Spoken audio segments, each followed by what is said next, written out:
discuss topic on your screen, that is the digestive system in human beings. So let us start. First of all, we will see what is digestion. As we know, uh, food is one of the basic requirement of all living organisms, and we also know the major components that are present in our food are can say carbohydrates, proteins, and fats. Besides this, vitamins and minerals are also required in small quantities.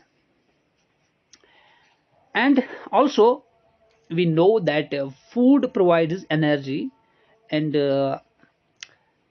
organic materials for we can say growth and repair of tissues in our body. Moreover, the water we take plays an important role in the metabolic processes and also prevents our body from dehydration.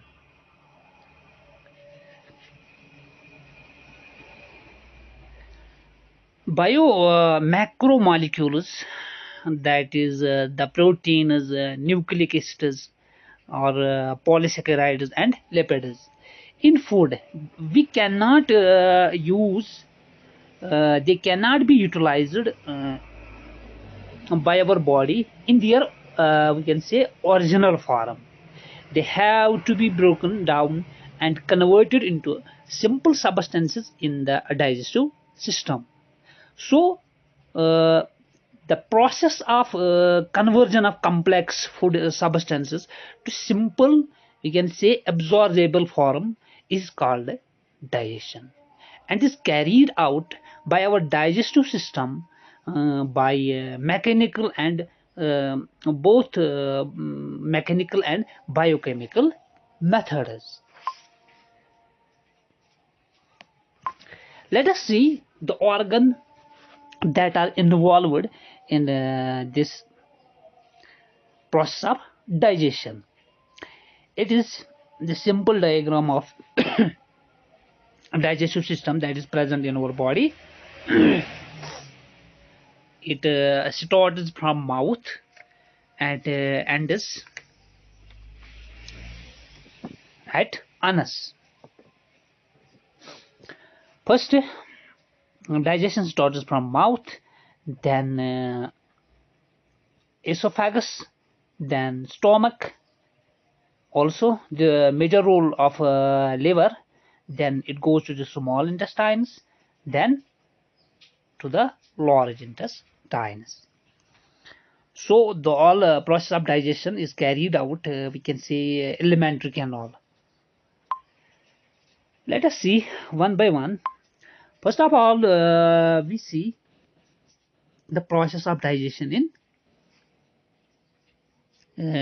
that begins from mouth. Let us see this diagram. Food is chewed by the teeth, as we know, and saliva is secreted by the salivary gland present in our mouth. So it started with mouth and opens outside through the anus. The mouth leads to the buccal cavity, as we know, or we can say oral cavity. The oral cavity has a number of teeth and a muscular tongue.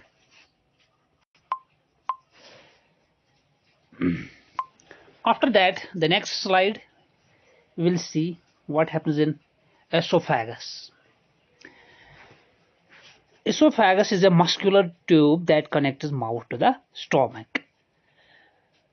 We know the pharynx leads into esophagus. Glottis is the opening of the windpipe. A cartilaginous flap called epiglottis prevents the entry of the food into the glottis during swallowing. The esophagus, you can say, is a thin, long tube which extended posterior posteriorly passing through the neck, thorax, and diaphragm, and leads to a J-shaped bag structure called a stomach. Moreover, we have to remember the movement of food as food using peristalsis, that is wave-like movement, just like this. Whenever snack eats food, the same type of movement, that is peristalsis, it is carried out by esophagus. After that, after esophagus, it is stomach. Now we will see the role of stomach. It is first of all, location of the stomach is concerned. It's located, we can say, in the upper left portion of the abdominal cavity. Moreover, we have to remember that stomach has three major parts. We can say a caudate portion into which the esophagus opens, then the fundic region, and a pyloric portion which opens into the first part of the small intestine. Moreover, the stomach turns food into semi-liquid form called chyme.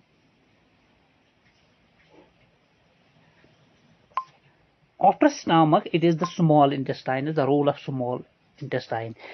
It is also considered as the main site of digestion and absorption. Moreover, digestive juices from the pancreas and liver also help. Then after that, the nutrients enter into the blood through the villi. This is the role of small intestine. But you have to remember one more thing, that so far the small intestine is concerned, it is distinguished into three regions, we can say. First, the duodenum, that is C-shaped, then the jejunum, long and coiled middle portion, and then the third one, that is ileum. Ileum is the region that is highly coiled and is considered as the longest portion in the small intestine. Moreover, the intestinal inner lining also contains the finger-like projections, that we can say villi, hair-like projections, villi, and moreover also mucosa folding, we can say, that is pellicae circularis, that is also present. The main role of the villi is to increase the surface area, so that we can say the absorption of the nutrients that is carried out by the villi. After that, after small intestine, the role of large intestine. The main function of the large intestine is considered as it absorbs water from leftover food. The main role is that absorption of water in simple terms, and also makes waste solid fecal material. One more thing we have to remember, large intestine consists of it also has been divided into the three major parts, that is, the first part is cecum, then colon, then rectum. These are the major three parts of large intestine.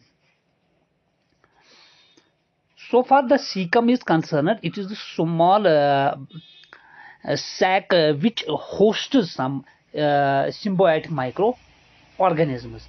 Vermiform appendix, as you know, a finger-like tubular projection arises from the cecum, and it is also considered as the vestigial in human beings. After that, the colon region, the colon is divided into further three parts.